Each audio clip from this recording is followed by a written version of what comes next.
Ba-da-ba-ba-ba-ba-ba-da-ba-bum. Hi everyone, this is Rabbi Kenneth Hahn for JUTV, and this is Ask the Rabbi Thursdays, and today I'm talking about Jewish views on abortion. Why?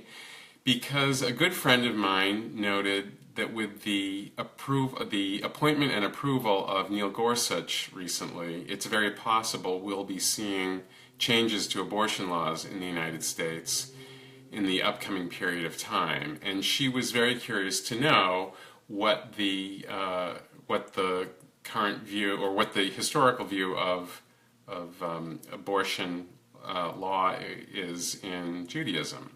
So, what better place to start than with the Torah on this one? And I will say, the views on abortion in Judaism, like views on many things in Judaism, are varied. There's a lot of argumentation and disputation about this, but some things are pretty clear across the board. So let's start with the Torah.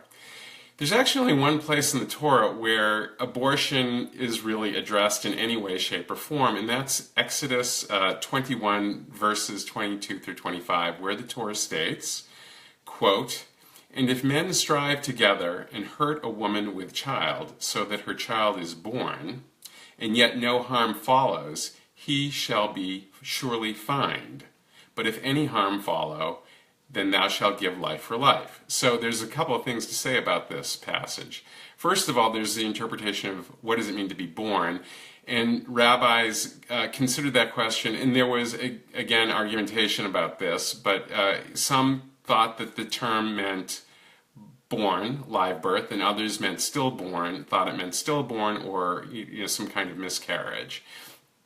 And regardless of that, however, the critical thing to note is that the overall conception of the penalty is a civil penalty, not a criminal penalty, because if harm is done to the fetus, basically, in the process of birth, or even, while a woman was standing by the way and is harmed by two people who get in some kind of dispute, and she's hurt in the process and then miscarries or whatever, the penalty the person has to pay is a fine, not with his or her life. And unless harm was done, and presumably the harm would be done to the mother in that instance, not the fetus.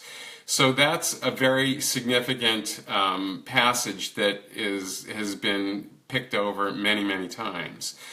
Later on in the Talmudic period, rabbis had many things to say about abortion, and it was considered in several tractates of the Talmud.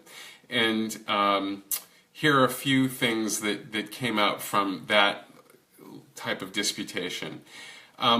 Some rabbis considered the fetus through the 40th day of gestation water, so they felt like there was not much to even talk about.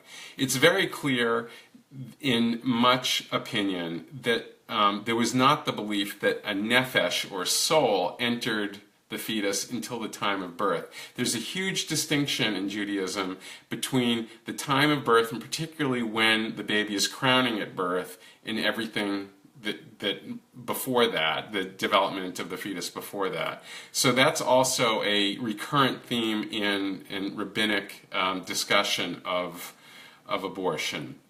Maimonides actually had a very interesting argument. He actually found that abortion was justified when there was the need to preserve the life of the mother, not by taking up this question of whether or not the fetus was a nefesh, had a soul, but rather in invoking this concept of the rodef, or the pursuer. And basically how he framed this was, the fetus is actually endangering the mother the way a pursuer would be endangering a person.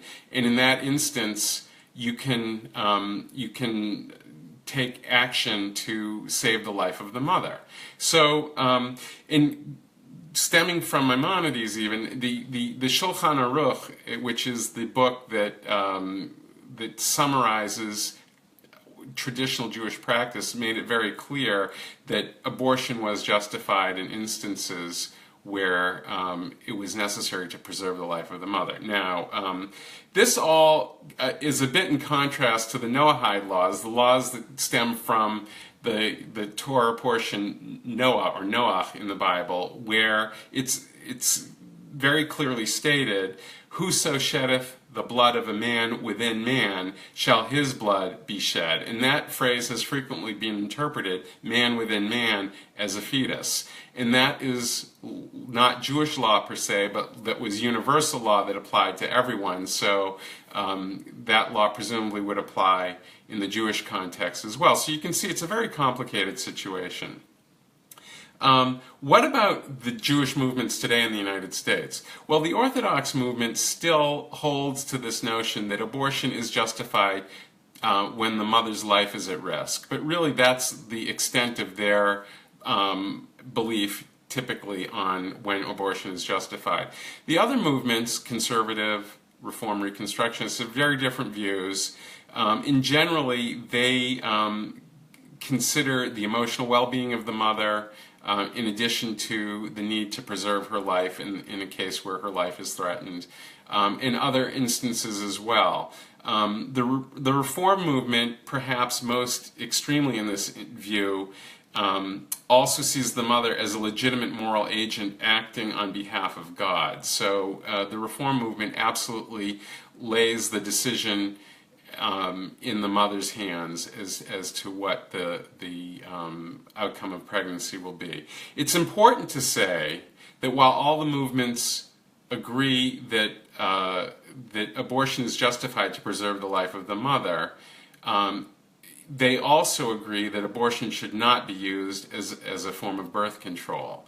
And then, of course, the question of what qualitatively is involved in preserving the life of the mother, whether it's just strictly a situation where the mother's life is at risk, or if it's the emotional well-being of the mother, etc., etc. That varies from movement to movement. What about Jews in the United States? Well, the Public Religion Research Institute in 2012, in their Jewish Values Report, stated, quote, "American Jews are overwhelmingly in favor of abortion in all, 49%, or most, 44% of cases. There is little denominational or demographic variation on this level of overall support." So you can see that over 90% of Jews in the United States support abortion in most cases. The poll of Jews in America reported that 88% of American Jews are pro-choice, and it found little difference between Jews who self-identify as Republicans and Democrats. So among Jews in the United States, there is pretty widespread support for abortion. Interestingly, Israel, which is controlled by the Orthodox rabbinate for Jewish matters of Jewish law, certainly, has one of the most liberal policies on abortion in the world.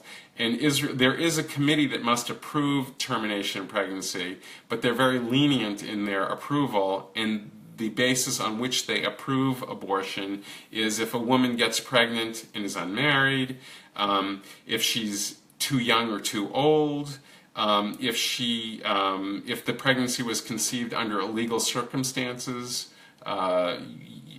things like rape or statutory rape, or in a case of incest, and even for presumed birth defects or risk of health or life to the mother. So there are many instances in which Israel will typically allow abortion to take place.